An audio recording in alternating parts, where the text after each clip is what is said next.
So you think if you had to guess, just walk through the scenario that I did. Tell me, what do you think those fault points are and how would you end up? See, I've always thought that Pete Buttigieg is their person because he's a veteran.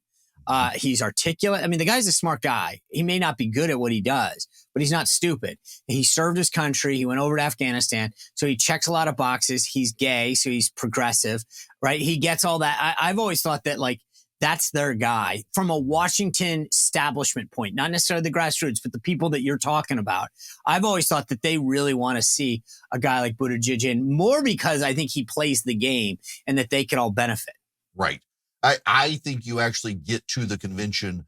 Biden could solidify Harris, step aside, and then you have a Harris Buttigieg ticket. I wouldn't be surprised. The problem is they hate each other.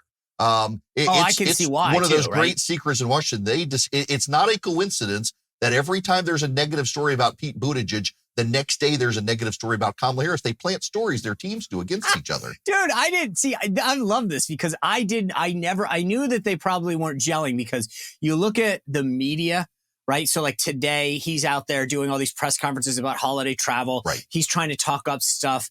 They're never in the same room together. But I didn't realize the amount of sort of hatred or whatever it is, dislike that was between them.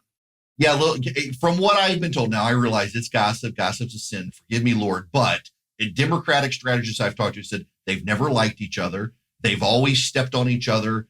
When you see a negative story about Buttigieg come out, the Buttigieg team thinks it's Harris. When you see a Harris story come out, they think it's Buttigieg. They trade nasty stories about each other. And you're right, they're never in the room together. I love this. It's like Janet and Michael.